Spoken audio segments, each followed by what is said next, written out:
Hello again, fellow podcaster, and welcome back to Pod Theory. I'm your host, Jason Cercone, and today I'm going to share how to structure your podcast episodes. Building a structure for each episode of your podcast is very important to the success of your show. You want to be sure that you have all the right elements that make up a quality production, and at the same time, you want to deliver them to your audience in the proper order so each episode flows.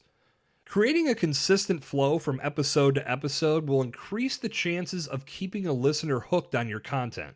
If things are sporadic and there's no recognizable flow to an episode, it's much easier for someone to bail before they really get into the main content of what your show is all about. Your goal is to deliver content that entertains, that educates, that inspires, that informs, all in a way that exudes personality and puts your brand in a position to succeed on multiple levels. And having content that's aimless in structure won't captivate a listener and take them to the next steps in order to make all of that happen. As I've talked about on multiple episodes of Pod Theory, consistency is one of the pillars of podcasting. And a predictable episode structure will help get listeners engaged in your content more quickly and keep them on board longer. Your episodes don't have to follow some rigid outline format, but a predictable listener experience will keep people coming back. Now, as an added benefit, working with a consistent structure will make your production easier too. Having a template on which to construct each of your episodes is going to allow you to still be creative with your content, but assemble it in a set pattern each episode you produce.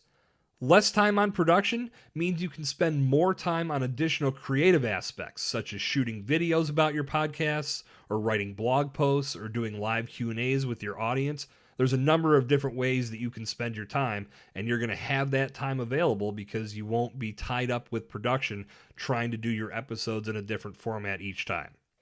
The most basic parts of any podcast, no matter its length, its genre, its format, are the intro at the beginning, the main content in the middle, and the outro at the end. And within these three elements are a lot of opportunities for creativity. You can break up your main content with a segment in the middle, or you can have segments on the front and or back end of the main content too. You can also work in ads and promotional spots and live reads that are relevant to your audience and, of course, help you keep the mics on. Go listen to any good podcast in your library right now, and you'll find this basic structure crafting each episode. From there, it's up to the producer to build on that structure and inject their own unique qualities. Let's take a few minutes and review some of the various podcast styles.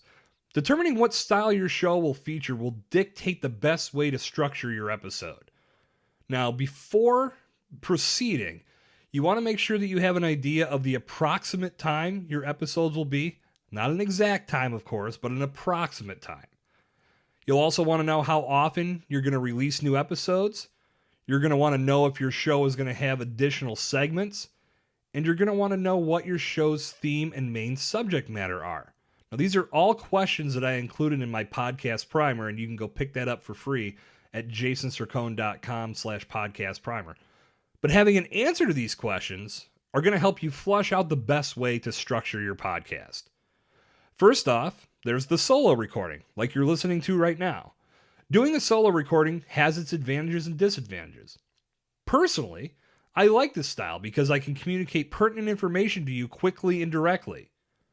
That said, I also enjoy interviewing guests and getting additional perspectives on my show, which is why you'll hear an interview on here from time to time. With a solo recording, your structure should look like this.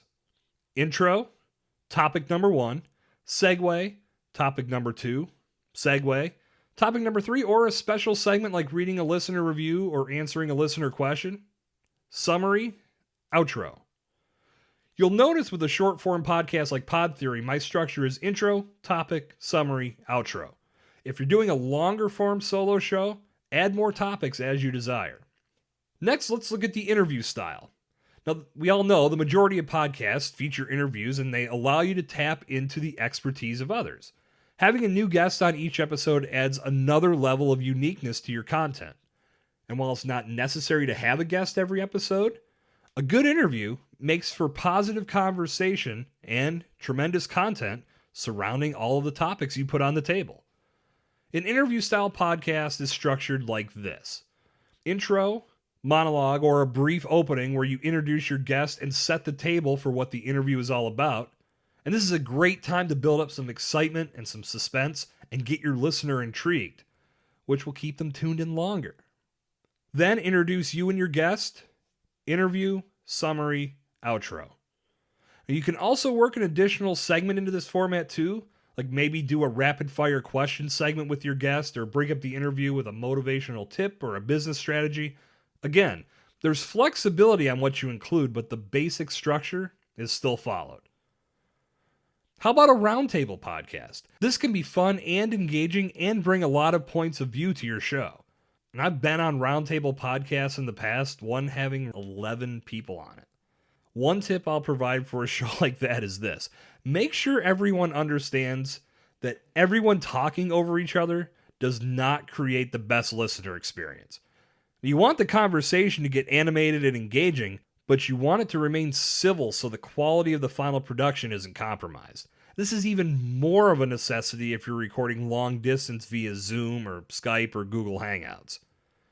A typical structure for a roundtable would be intro, introduce each guest, roundtable discussion, question and answer period, summary, outro. On the same plane as a roundtable podcast is a podcast with multiple co-hosts. This is another great way to add multiple perspectives to your show, and if you don't have a guest, you can still have a conversation among all the personalities on the show and produce a quality piece of content when it's all said and done.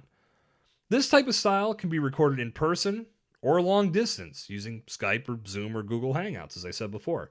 And with all the changes COVID-19 has brought upon our world, long-distance podcasting has become more of a prevalent thing, and I feel this is something that's going to become more of a norm in the podcasting space.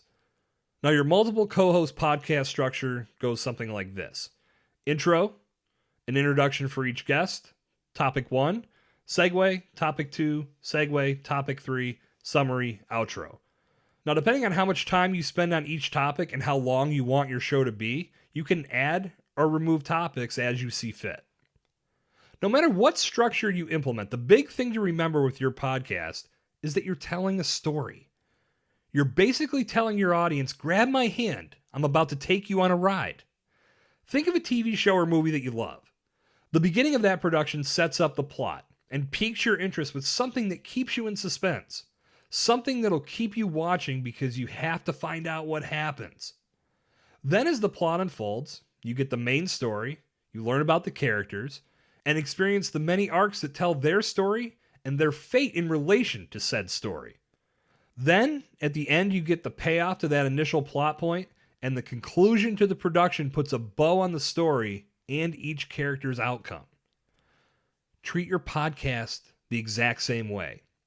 Introduce your show by teasing various elements that will intrigue your listener and give them a reason to listen. Then, throughout the main content portion, tell the story, inform, educate, provide value, reaffirm your listeners' belief in you and their reasons for spending their time listening to your show. Then, finally, wrap things up with a strong conclusion and summarize what was covered. Think about this. As this episode of Pod Theory goes live, The Sopranos has been off the air since June of 2007. 13 years later, people still remember the ending to that series and are still talking about it. A strong conclusion could end up being the one thing your listener remembers. And if it ties all the points of your episode together and keeps the listener coming back for more, you did your job. A solid podcast structure will accomplish many things: consistency, ease of production, a certain level of predictability, and the ability to maximize your creativity within a template that makes your final production the piece of content that could very well put your brand on the map. And with that, episode 52 of Pod Theory has reached its conclusion. Now, a few minutes ago, I mentioned my podcast primer, and I highly recommend you go grab that right now for free. It'll help you get your episode structure mapped out, as well as help you plan out other key aspects of your podcast. You can find it at jasoncercone.com podcast primer. Good talk. I'll see you back here tomorrow. This has been Jason Cercone on Pod Theory.